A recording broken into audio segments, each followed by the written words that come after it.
Sam Darnold's failure in New York was as painful as anything we'll see in the NFL. Third overall pick, just 3 years, then he was shipped off and left for dead. But then he bounced around the league and landed in Minnesota, exploded, then 1 year later with Seattle, and here we are in the Super Bowl.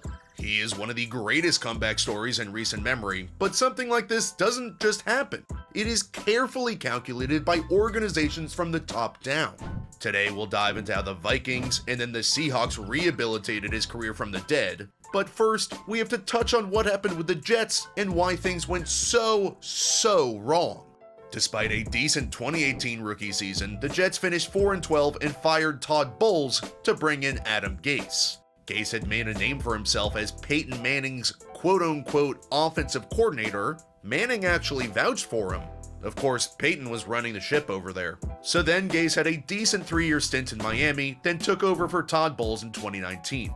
The problem was, all of Gase's success came from a Peyton Manning-led offense where everything is on the quarterback's shoulders. Let's spread them out, play tons of multiple wide receiver sets. The Jets used 3 or more receivers 72% of the time, according to NFL.com. So everything was put onto Darnold's shoulders. And another problem, they didn't even have one good wide receiver.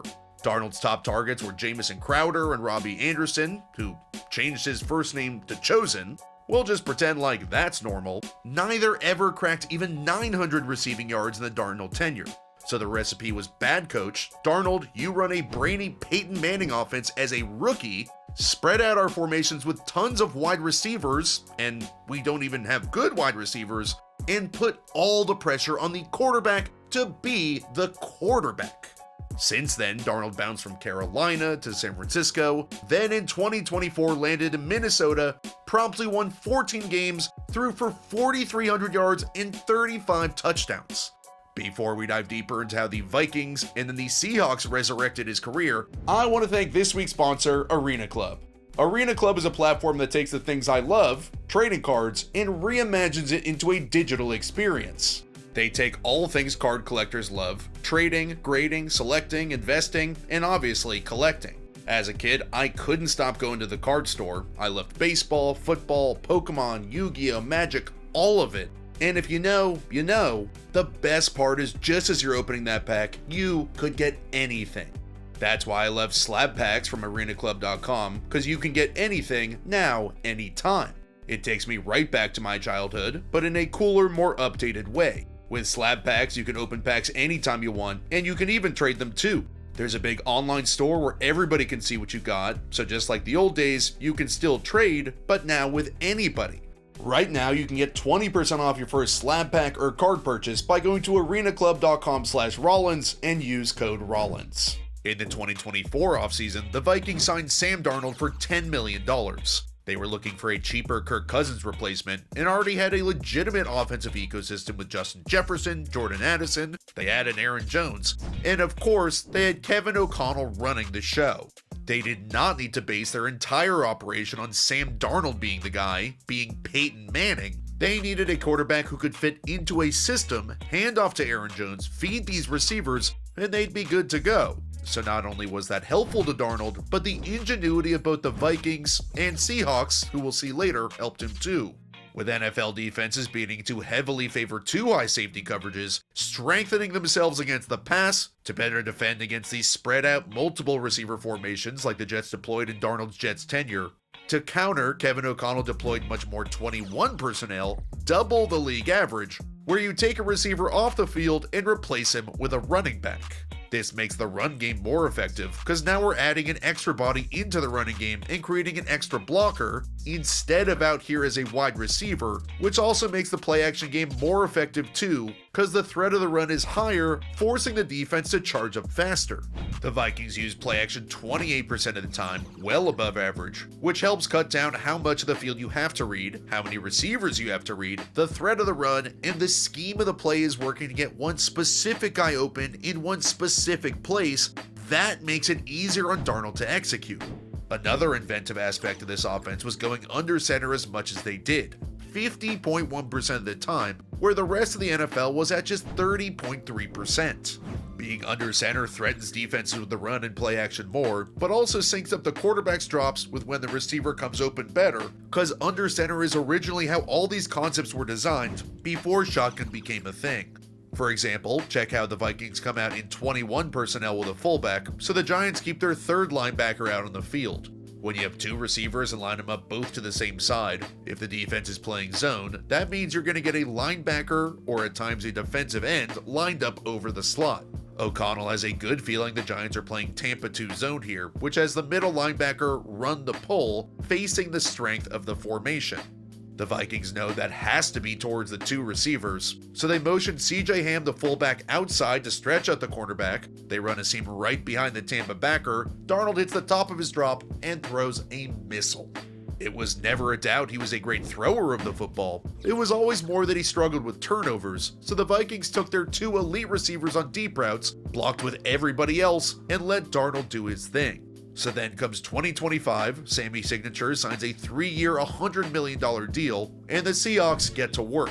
They use tons of two receiver sets, that's 21 personnel like the Vikings did, but also 12 personnel, even 22 personnel. They really committed to their tight ends and fullbacks. They committed to their running game, which limited Darnold's pass attempts. Sure, it was partly because they were blowing teams out of the water, so they ran a ton in the fourth quarter, but the Hawks passed the ball just 28.1 times per game, which was 30th in the NFL. They limited how much Darnold threw, which made him more effective. Tons of pass attempts are for teams with elite quarterbacks, and quite frankly, horrible teams who are playing catch-up. Good teams with below to above average quarterbacks are trying to pass as little as possible. The commitment to the running game allowed Darnold and his offense to be more explosive, where they'd go under center, fake the run, then throw deep bombs. Take this example where the Seahawks are under center with two tight ends, so the Saints are expecting run. Seattle is running a drift concept, a quick 5-step dig route that's supposed to hit right behind the second level biting up, which can be accompanied by many different routes from the second receiver. Because Darnold has such a good deep ball, and because defenses have seen run, the Seahawks use a post as their second route. The safeties are still playing a little too far underneath, and this is why we've seen bomb after bomb to Jackson Smith and Jigba this season. The Hawks are taking advantage of Darnold's ability to push the ball deep off play action, and playing off defenses worrying about the run. Then to make things even easier for him, when defenses see drift and post, they're gonna defend drift and post. So the Seahawks sequence their plays, play off the reaction they know they're gonna get from the defense. As I said, these play action looks help Darnold so that this offense isn't putting everything on his plate, which has allowed him to settle and grow into the position more, while not necessarily having to read deep into his fourth and fifth progressions. Here the Rams are showing too high, but it's fishy. You can see JSN pointing at the safety creeping off the hash. The cornerback is peeking inside. This is a sign the Rams are probably bringing a cornerback cat blitz. The Hawks are also running a sting route to the end zone. And watch how Darnold immediately verifies the cat blitz, so he knows the Rams are rotating. Typically, you wouldn't get a corner and safety rotating, but this is JSN. So Darnold hits his back foot, has pressure up the middle, but throws a perfect ball for the touchdown. Another thing that popped up on film that's hard to demonstrate with just a couple clips is how often Darnold started to his left with an underneath short concept, then came back to his right for deeper progressions. The Seahawks clearly saw that he felt more comfortable starting to his left quickly, so a lot of the longer hitting concepts they wanted to run were designed as such. Now that they've built Darnold up into the legit quarterback he is today, the Seattle Seahawks have found themselves as the favorites in Super Bowl 60. If Seattle and Minnesota hadn't developed Darnold like they had, the Seahawks are not winning the NFC Championship in a shootout with Matthew Stafford.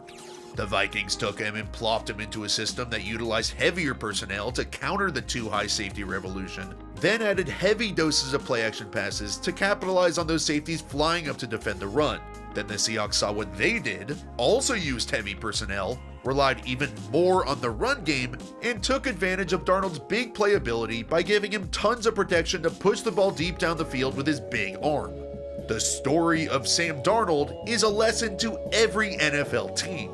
It isn't always the player, oftentimes it's the scheme, it's the organization. So even when your quarterback is struggling with your team, Who knows? No matter how bad it looks, maybe he's still capable of going to the Super Bowl.